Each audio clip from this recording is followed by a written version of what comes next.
수도권과 충남에 이어 세종과 충북, 전북에도 미세먼지 비상저감 조치가 시행됩니다. 서울과 경기 북부, 강원 영서 지역 등은 오전 한때 미세먼지가 매우 나쁨 수준을 보이겠습니다. 신수아 기자입니다. 어제 수도권과 충남 지역에 올해 들어 처음으로 내려졌던 미세먼지 비상저감 조치가 오늘은 세종과 충북, 전북 지역까지 확대됩니다.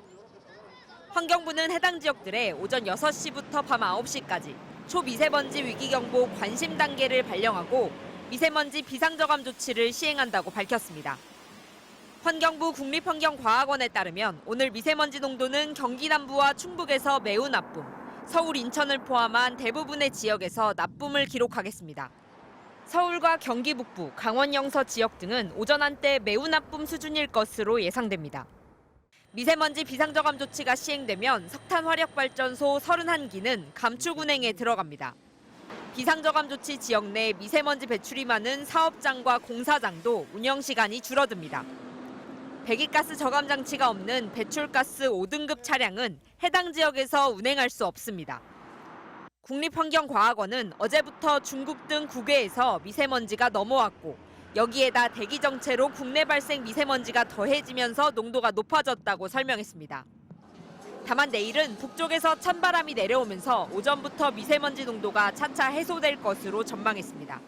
MBC 뉴스 신수아입니다. 오늘부터 방역 패스가 백화점과 대형마트에도 확대 적용됩니다. 신규 확진자는 3,000명 안팎으로 예상됩니다. 신재용 기자입니다. 어제 오후 경기도 고양시의 한 대형 마트. 입구에서 안심콜 전화 대신 QR코드로 접종 여부를 인증합니다. 접종 완료자입니다. 일주일 동안의 준비 기간이 끝나고 오늘부터는 대형마트와 백화점 등에도 방역 패스가 확대 적용됩니다. 접종 완료자가 아닌 경우 48시간 안에 발급받은 PCR 음성 확인서가 있어야 출입할 수 있습니다. 방역 패스가 새로 적용되는 대상은 3,000제곱미터 이상의 대형마트와 백화점, 쇼핑몰 등 2,000여 곳으로 슈퍼마켓, 편의점 등은 지금처럼 방역 패스 없이 이용이 가능합니다. 오는 16일까지 일주일 동안은 계도 기간으로 위반해도 과태료는 부과되지 않습니다.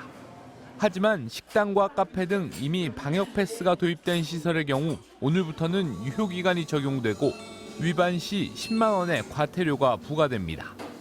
기본 접종 뒤 6개월이 지난 성인이 3차 접종을 하지 않았다면 접종 완료자로 인정받지 못하는 겁니다. 다만 3차 접종을 받을 경우 방역 패스의 효력은 접종 당일부터 바로 발효됩니다.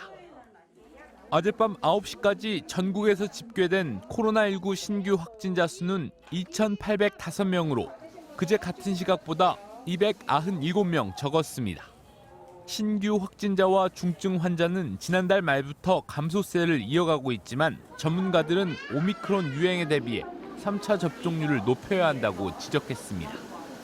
3차 접종이 그래도 오미크론 변이에 대해서도 어느 정도는 감염 예방 효과가 나오고 있기 때문에 추가 접종이 잘 진행될 경우에는 그래도 중환자와 사망자의 증가 속도를 늦출 수 있을 것이라고 예상을 하고 있습니다. 백신과 함께 오미크론 유행에 맞설 또 다른 방패인 화이자사의 먹는 치료제는 오는 13일 전후 국내에 도입될 예정입니다. MBC 뉴스 신재용입니다. 미국에선 오미크론 확산으로 하루 평균 확진자가 일주일 전보다 80% 가까이 폭증해 70만 명에 달했습니다. 병원의 4분의 1은 밀려드는 환자 때문에 인력 부족이 심각하다고 합니다. 워싱턴 박성호 특파원입니다. 지난 일주일간 미국의 하루 평균 코로나 확진자가 70만 명을 넘긴 것으로 존스 홉킨스대 집계에서 파악됐습니다. 전주에 비해 78% 증가한 수치입니다. 사망자는 5% 상승했고 입원 환자는 33% 늘었습니다. 특히 미국의 카운티 중 인구가 가장 많은 로스앤젤레스 카운티에서는 일주일간 20만 명 넘는 확진자가 나왔습니다. 코로나 대유행 이후 최다 기록입니다. 그나마 지금 파악되는 확진자 수는 실제 감염된 사람 숫자에 훨씬 못 미칠 거라고 전문가들은 보고 있습니다. What's driving the pandemic right now is the fact that we're probably only diagnosing somewhere between 1 in 5 and 1 in 10 actual infections. And there's a lot of people walking around with mild illness or asymptomatic infection who don't know it, who are spreading it.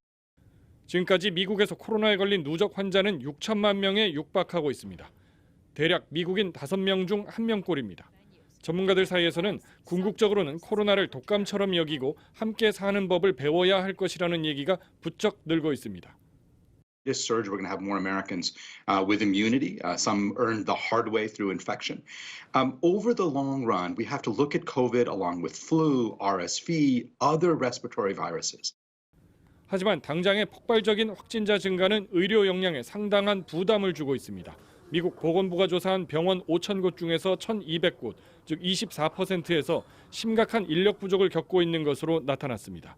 뉴욕주는 이번 환자가 급증해 최소 2주 동안 비필수 수술을 중단하라는 지시를 관내 병원들에 내렸습니다. 워싱턴에서 MBC 뉴스 박성호입니다.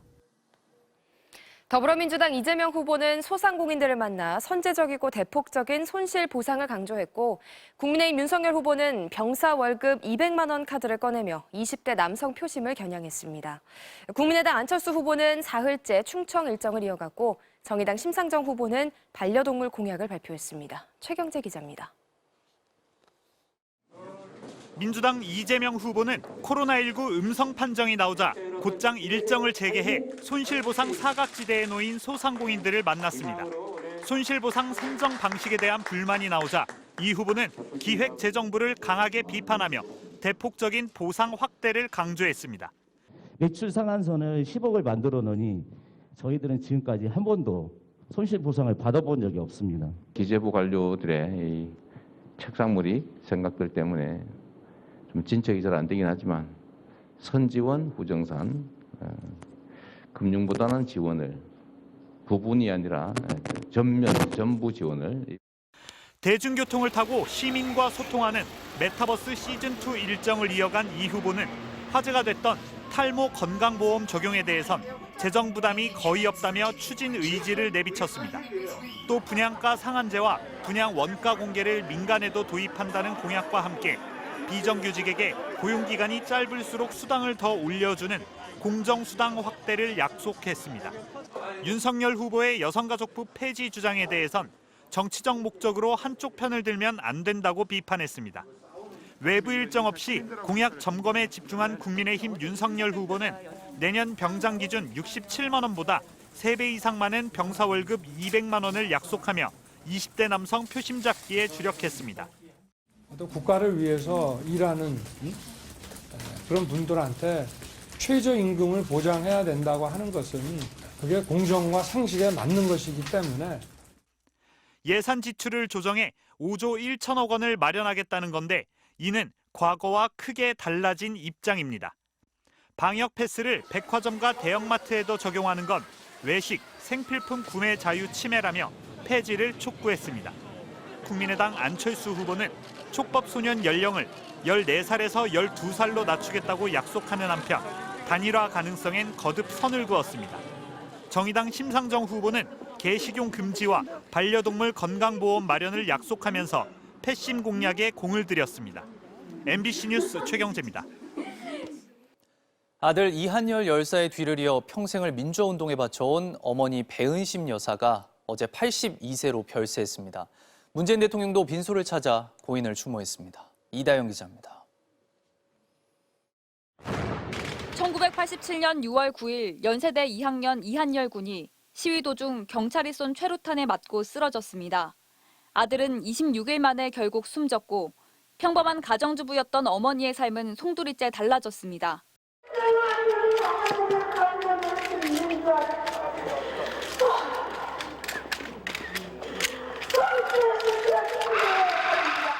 배은심 여사는 민주화운동 과정에서 가족을 잃은 이들이 결성한 전국 민족민주유가족협의회에 참여해 민주화 시위나 집회가 열리는 곳이라면 어디든 달려갔습니다.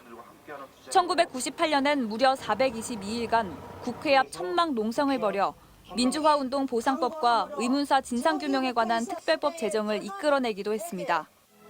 거리에 투사로 보낸 30여 년, 정부는 민주화운동의 공로를 인정해 배은심 여사에게 국민훈장 모란장을 수여했습니다.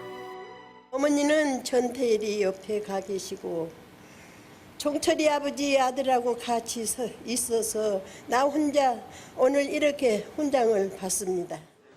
배 여사는 최근까지도 민주유공자법 통과를 위해 1인 시위에 나서는 등 활발한 활동을 이어갔습니다. 하지만 며칠 전 급성 심근경색으로 쓰러졌다 치료를 받고 퇴원했는데 어제 새벽 다시 쓰러진 뒤 끝내 숨을 거뒀습니다. 광주 조선대 병원에 마련된 빈소에는 민주화 투쟁을 함께했던 동료들과 추모객들의 발길이 이어졌습니다. 모두의 어머니시고 민주화의 어머니시고 길거리에서 밤을 새운 적도 우리가 많아요. 그런 어머니가 가졌다는 것에 대해서 친어머니가 돌아가신 것처럼 너무 슬프고. 문재인 대통령도 한 걸음에 빈소로 달려와 유가족들에게 애도의 뜻을 직접 전달했습니다. 고인의 장례는 사회장으로 치러지며 오는 11일 오전 발인을 거쳐 5.18 민주광장에서 노제를 진행한 뒤 광주 망월동 팔묘역에 안장될 예정입니다. MBC 뉴스 이다현입니다.